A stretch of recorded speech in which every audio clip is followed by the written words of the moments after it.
since you have achieved a lot, so এক জিনিস আমি জাস্ট জিজ্ঞেস করতে চাই তোমাকে, women empowermental উপরে তুমি কি বলতে চাও, Very important. and how will you inspire young girls, in their life to achieve something better?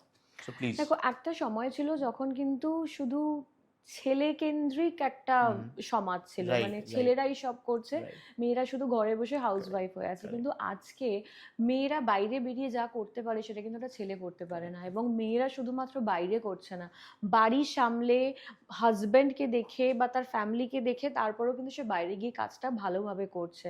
তো সেখানে একটা মেয়ে আজকাল প্রচুর এগিয়ে আছে। মানে একটা কথা আছে যে চুল বা যে রাধে সে চুলও বাঁধে। সো আমার মনে হয় মেয়েদের মানে কি বলবো, মেয়েরা ভীষণ ইম্পর্টেন্ট আজকালকার দিনে। আজকাল ছেলেদের থেকেও মেয়েরা অনেক এগিয়ে আছে। Right.